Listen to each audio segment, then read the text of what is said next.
Hello and welcome. Today we're going to rank all of Phil Collins' solo records. I'm so excited. I'm excited to get you upset with me because I've got some things that I'm going to say some things. I've got some positions that you probably won't agree with. That's okay. It's totally subjective because some people say that a certain record means nothing to them while other people say, wait, hold on a second. I got married when that record came out, or that was the first album I ever bought from a record store, or I listened to that album on a road trip and it means something to me. So this is completely subjective. Keep that in mind when you're saying mean things in the comments. There's one caveat here is I just want to give you some rules. I'm not including any of the live albums. I'm not including the soundtracks. I'm just doing proper studio albums. And another thing that's kind of subjective that might upset a few people is I'm going to leave out Going Back. And if you want, we could just put it at the end of the list now and include it. I'm going to leave out Going Back. I don't know if that was a contract fulfillment. I don't really consider that to be in the canon proper. And you can if you want. And I know that Phil does. And it was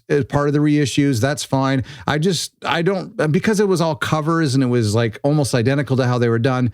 I need to give it more time. I'll change my mind on it later, but I just don't really consider that to be a proper solo album. So there's your caveat right there. Before we dive in, let me get on my hands and knees and beg you to subscribe. It really helps out, and I'd really appreciate it. We got more great videos coming. So let's start to rank these albums. Okay, before I grab the first one, and I've got some vinyl here and some tapes and CDs just so I can show you the picture. But my very first one is going to upset some people, and I apologize. But starting at the bottom of the list is, let me focus in here. Hello, I Must Be Going. This is the second record from Phil Collins. It came out in 1982, which was like 1 year after Face Value. Let me explain. Let me explain why this record is at the bottom of my list. And so just to remind you, I didn't say this at the beginning, but we are going to go from my least favorite all the way up to my favorite. Again, totally subjective. I'll tell you why this is at the bottom of my list. I feel like this album doesn't have an identity like all of his other records do. You know what I mean? I think Face Value is so special, and I'm doing a standalone review on Face Value that you've got to watch. But Face Value is so special because it was like a mixtape. It was like Phil, expressing all of the genres and the inspirations that were meaningful to him throughout his whole life. And Face Value is special because there was a chance it could have been Phil's only release. If it wasn't successful, this could have been his only solo album. So it was kind of important to him to show off all of the genres that influenced him throughout the years. And so that's why Face Value is super unique. It has some really special songs. It's a divorce album. Then let's hop over 2 albums into No Jacket Required, which is a club record and a totally audacious attempt from Phil that was super successful to do something that was dancey and very 80s, very much like Michael Jackson and Earth, Wind and Fire. And so it was a huge, bold move, and it paid off, and he won Album of the Year for that record. And we'll get into that soon, but not too soon. And I just feel like Hello, I Must Be Going is somewhere in the middle. It just doesn't have an identity. To me, it's always felt like a giant B-side to Face Value. Like there's just this replicating of what was successful on Face Value. For example, the gated reverb from In the Air Tonight, you can hear it so many times, and actually on Through These Walls, you can hear it identical. It's the exact same drum fill with the same sound. It's also really dark and kind of ominous sounding, which again, I think it was because In the Air Tonight was sort of dark and ominous sounding, and that was successful. That was the most successful track on I think it was on Face Value. And so he was maybe going after that. That's why Through These Walls was the first single from this record, I believe. Correct me if I'm wrong. And it sounded a lot like In the Air Tonight. It had In the Air Tonight components. So does I Don't Care Anymore. And so he just kind of like, to me, Do You Know, Do You Care? Super dark. Here's what I like about it. And then I'll move on. I Cannot Believe It's True is a total banger. So is It Don't Matter to Me. Absolute bangers. Love those songs. Love the horns. They're great. My apologies. Don't Let Them Steal Your Heart Away is beautiful. Again, though, when you look at I Cannot Believe It's True and you compare it to Behind the Lines, and you look at I Don't Care Anymore and you compare it to In the Air Tonight, or you look at The West Side compared to Hand in Hand, or you look at Don't Let Them Steal Your Heart Away and compare it to If Leaving Me Is Easy. You see what I'm saying? It just feels like there's this, it just feels like Face Value 2.0. And that's always why I've had a problem with it. Fun fact, I believe it was Against All Odds that was a B-side from this record. Not an official B-side, but he wrote it and didn't think it was good enough to be included on this. And that was like number 1. I think it was number 1. Anyway, let's move on. Okay, moving up after Hello, I Must Be Going. This won't surprise anyone, is Testify. And this puppy came out in 2000 and what was it, 2002? It says here. I think that sounds right. This is the new issue from 2016. And I'm going to do a video on all of Phil's vinyl. And this Testify record, I was so glad when they did the 2016 reissues on vinyl, because records like Dance and Both Sides and Testify I didn't have on vinyl. And so it's so nice to finally get it on vinyl. And it looks great. This is a good album, you know, and listen, when I'm ranking these, like these aren't just because this is my second least favorite Phil Collins record doesn't mean, I mean, it's still better than most of the records that I have in my collection. So I'm a huge fan of Testify. Come With Me is a great track. Don't Get Me Started is pretty good. It's Not Too Late is good.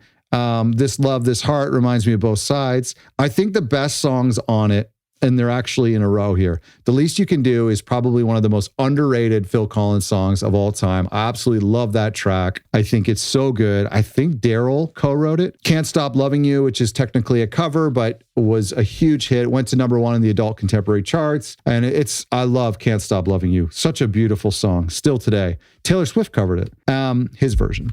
And then Through My Eyes. I mean, you really gotta, I wish this record, I believe has 1, 2, 3, 4, 5, 6, 7, 8, 9, 10, 11, 12. 12 songs. In the early 2000s, late 90s, and we see it with Dance into the Light as well, they started bloating up the CDs because you could fit like 74 minutes of music. And so people were just thinking, if we're going to charge $15 to $20 for a CD in the 90s, we got to put as many songs on it as possible. And so I always felt like I like when a record's more concise. I feel like you could cut a few tunes from this, drop it down to 10 tracks, and it would be a better album. Because Through My Eyes, go listen to that. Not right now. After you like and subscribe this video and watch it on a loop, then go listen to Through My Eyes.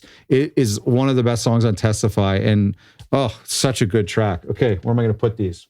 Put on the floor. Next one, and some of these won't surprise you. And you know, I always hate it when you watch like the Genesis album rank videos from other people on YouTube, and they go like, essentially it's just like chronological. It's basically like the band's latest record from We Can't Dance all the way back to the beginning. And so I try not to do that, but and you've obviously seen so far I've done okay because I've put Hello I Must Be Going as my least favorite. And again, I apologize to the Hello fans, but I'll try not to be too chronological, but some of these are in chronological order. Like this next one, which is Dance Into the Light from 1996, I believe. And I was just watching some promo. He did a lot of TV promo. You can watch on YouTube. You can watch him doing TV promo on Conan, Letterman, Rosie, and Oprah. I think a really big piece when this record came out. Or maybe it was when the Hits record came out. Anyway, Dance Into the Light is a great album. I mean, it's so good. And so it's interesting because the drums sound really different. There's no gated reverb on this record that I can tell. Maybe hidden somewhere. But this is a beautiful record. It's also, he's taking a huge shift because he got a lot of flack for Both Sides and it didn't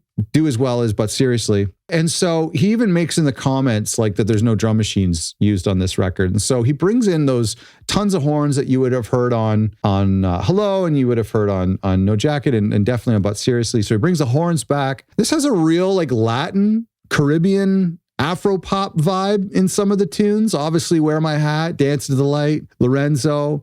There's some really great songs on here. Now, there's 13 tracks. So again, I'm not like a quantity over quality guy. I think like Kill Your Darlings. I would have cut down a few tunes, like maybe Ought to Know By Now I don't love, and The Times They Are Changing from Bob Dylan I'm not crazy about. So I feel like you really could have got it down to, again, 10 is kind of a sweet spot in my opinion, but here's some of my favorite songs. That's What You Said is amazing. It's In Your Eyes. What a great single. And he played guitar left-handed on, and I don't know if the guitar was plugged in, but on all of the press for this album, he played guitar when he would play that song, and it looked good on him. River So Wide, No Matter Who. I love No Matter Who. It's got this kind of like twangy sound to it. It's beautiful. And The Times They Are Changing, the Bob Dylan version, or this version of the Bob Dylan song, I quite like. I mean, it actually is really good. I don't know if it was covering a Bob Dylan tune, especially if you're Phil Collins. That's pretty brave and putting it on a record. But I like it. I like that version a lot. I would never say I like it better than the Bob version because then people will light up the comments, and I don't want them to say that, but it might be sort of true. I like the key change, and I just think he really builds that song. It's a good closer. I would have loved to hear it live. It would have been great on the But Serious tour, which obviously it didn't exist back then, but would have been great. The other thing would have been interesting, and he never did this, but The Times They Are Changing could have replaced Take Me Home at the end of at the end of live shows, which he would never do. And I don't think he ever not ended with Take Me Home for ever since No Jacket Required, but that could be an interesting ender. Okay, moving on again. Now we're getting into the top 4 here records. Am I right? Top 4, 1, 2, 3, 4. And I will say these top 4. So even what I'm going to put in 4th place here is obviously in my top 4 albums, but it's in probably my top 10 albums of all time. I mean, I just absolutely love this next record. It does not get its due, and I believe it will get its due as time goes on in more modern times. And I think it's a fantastic record. And my top 4 is going to upset some people. I will say that. But my top 4 rotates all the time. Like next month, a year from now, I might switch out my number 1. I might switch out my number 2, my number 4. And every time I listen to one of these records, I'm like, oh, forget it. This is the best record. So in my 4th position is Both Sides. And I've got the 2016 vinyl here, which is a beautiful record. It's a double record because it's a long record. And again, 1, 2, 3, 4, 5, 6, 7, 8, 9, 10, 11. I'm a broken record. That's not bad. That's not a bad number. I don't think there's anything I'd cut on here. I really like Both Sides of the Story stands out because it's the most kind of like upbeat and aggressive. It's the most like but serious thematically and almost musically, but it's a great tune. But then it settles into this like drum machines and these 90s e-pianos, which when this record came out, I didn't like it. I was young. In many years, like decades after it came out, I didn't like it because of that unique or distinct 90s sound. And, Phil was known for the 80s sound. And here he is doing, the 90s sounds of like e-pianos and some of the tough stuff of the 90s. But I love that sound now. And I think it's really cool. And there's a lot of artists, modern artists, who are trying to emulate it. And as we've seen in the 2010s, that a lot of pop artists were emulating the 80s, I think it's inevitable that we're going to hear more 90s sounds. And we're hearing that like in kind of like the new jazz sound that's happening and stuff. So I think we're going to hear more 90s sounds. And that's why this is coming back. I believe Kanye West said that this record was an influence on his album 808s and Heartbreak. And that this album is so underrated. And if you were to tell somebody to listen to this record, most people would be like, I don't get it. I don't love it. But I think it's great. I think every day is in my top 5 Phil Collins songs. I absolutely love that tune. Please Come Out Tonight is a really pretty tune. Can't Turn Back the Years is one of the best songs on this record, if not the best. And then there's We Wait and We Wonder and Survivors they're similar, but they're very cool tunes. Always love the artwork too for that record because that creamy, minimal look, and the music is minimal too. Okay, number 3. As we rank the Phil Collins solo records, this is going to get people upset, but I'm going to try to defend it. And like I said, it's subjective. It changes all the time. And so when I tell you what number 3 is, I want you to understand all 3 could change spots. It doesn't matter, but I have some reasons. Number 3 for me is Face Value. Of course, one of the most iconic albums of all time. Obviously, it has In the Air Tonight. There's some hidden gems on here that I feel like people overlook a lot. Thunder and Lightning, for example, one of my favorite Phil Collins tunes. I'm Not Moving. Such a groove. And of course, Hand in Hand, which was played live so many times and always sounded great live. They used it to open up on But Serious and on the Dancing into the Light tour. And he also played it deep into the set on the No Ticket Required tour after No Jacket Required. I Missed Again is awesome. If I Missed Again and Misunderstanding were written around the same time, and they were always confused in my mind, sounded very similar, but I think I Missed Again is a better tune. Why I rank this a little bit lower is just because of the lack of like cohesive sound. And I've talked about this before, and I get why it happened. And a lot of people, that's what they like about this album, is that it is a mixtape of sorts, that it has a country and Western feel. It has the ambient dark sounds. There's influences of American music and Americana. There's influences of Motown, obviously. And then there's also influences of modern sounds, or that sounds that were modern at the time, like Brian Eno. And so In the Air Tonight is really surprising as what would eventually become a hit song or a top 20 track. And that's what makes this record so special. But the diversity in the sound sometimes pulls me out of this record, because you can't, unlike No Jacket Required, or even unlike Both Sides, you can just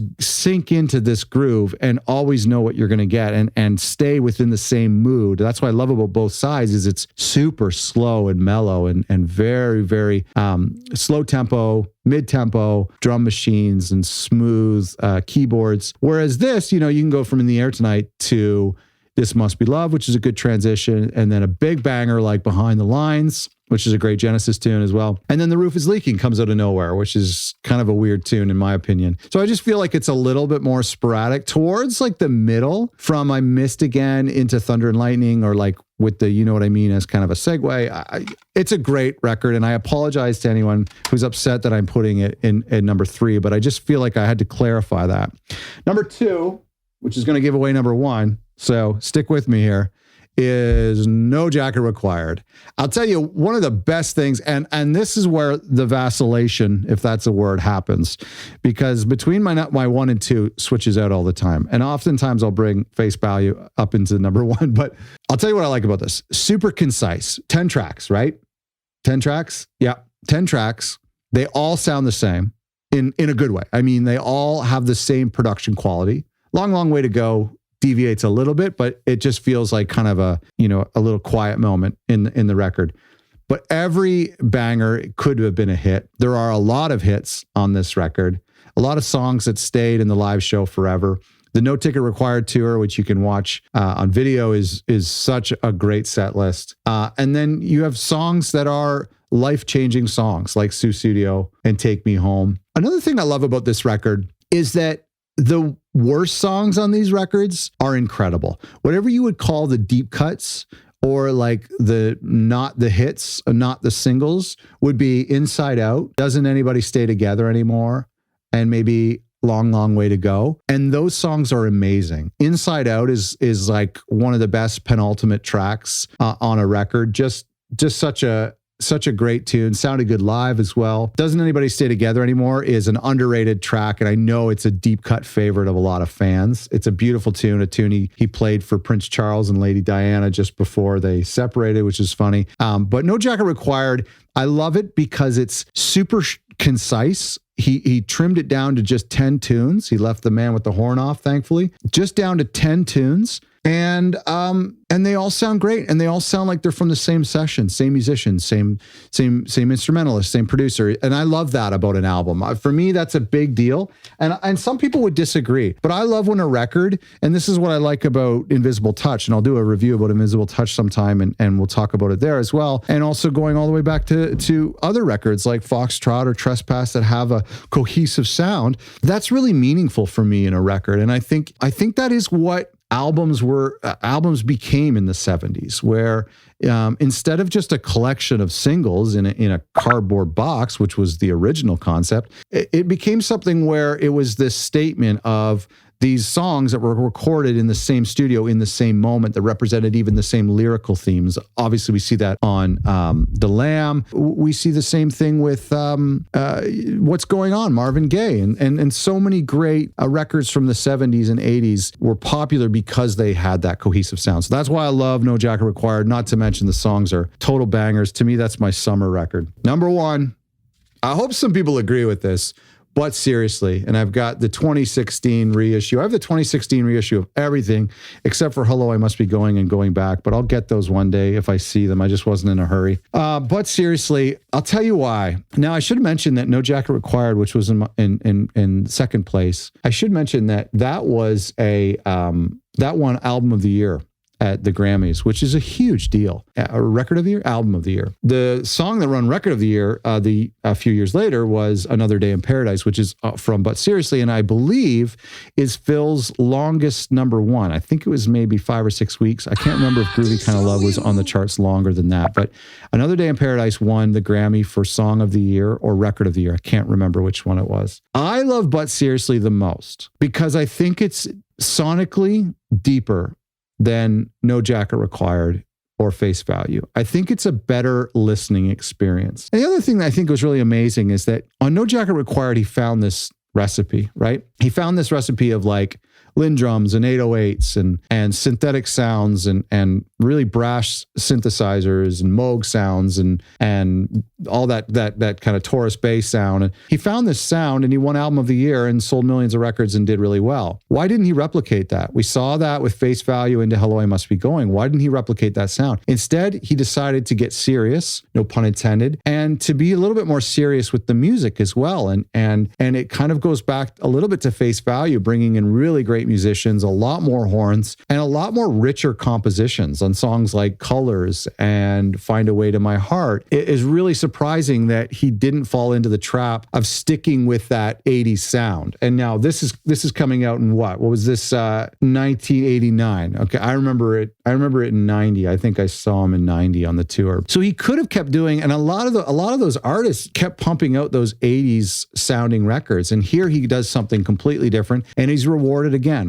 with a Grammy and the best selling album in the UK that year. Hanging Long Enough is it just kicks off so good. I love that song. I love listening to it live. He played it live on the Dance Into the Light tour, and he played it live on But Seriously as well. That's an underrated track. But it's a great opener. And the horns on this record are insane. I think songs like Something Happened on the Way to Heaven, it's just, it reminds me in a weird way, it reminds me of In the Air Tonight in the sense that it's a very unlikely single. Now, it didn't chart very high. It was a single, but it didn't chart very high. But it's such a catchy tune, but not in the way that you would think, right? It's not a traditional love song. It's just a completely unique song, but it's brilliant. I'm a huge fan of That's Just the Way It Is and Do You Remember. If you listen to this, the reissues on vinyl, if you listen to the good quality speakers and you listen, or even just listen to on iTunes in good quality speakers, the sound on this record is so crisp and it's so minimal. The clavs from the 808s,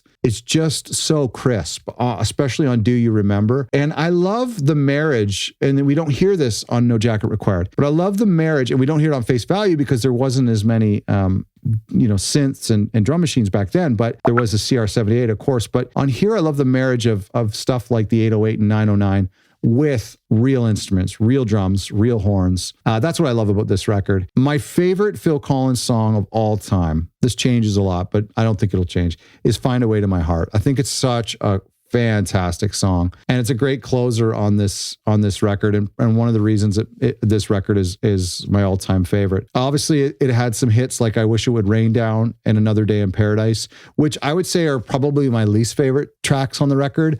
I Wish It Would Rain Down is what is my least favorite song on this record. It just doesn't feel like a Phil tune. It's too Clapton-y. It's too bluesy, but it's fine. I never skip it. You know what? I wish I brought up the original vinyl of this, because the original vinyl of this had a completely different track listing. Like Find a Way to My Heart is early on in the record. And Saturday Night and Sunday Morning is left off. And I think Heat on the Street is left off, but don't quote me on that. Because this is 2 discs on the 2016 repress, but on the original pressing, it's only 1 disc, but the record's too long. They couldn't fit all the songs on just 1 disc. It's very interesting. I don't know why they did that. It's very uncommon to do a pressing where you leave tracks off, but it is what it is. So, But Serious is my #1 Phil Collins record. I think there's a lot of people who agree with me, and there's a lot of people who disagree with me. Let me know. Can you rank the Phil Collins solo records for me in the comments, or at least tell me your top 3? I'm very curious, and I'm curious if you agree with me. I actually feel like Phil maybe mentioned in the 2016 press tour for Take a Look at Me Now reissues that he maybe mentioned that Hello, I Must Be Going was one of his least favorites, if not his least favorite. And I'll have to confirm that. So I don't think I'm alone. But let me know in the comments what you think. Please like and subscribe. And I hope that you enjoy the video.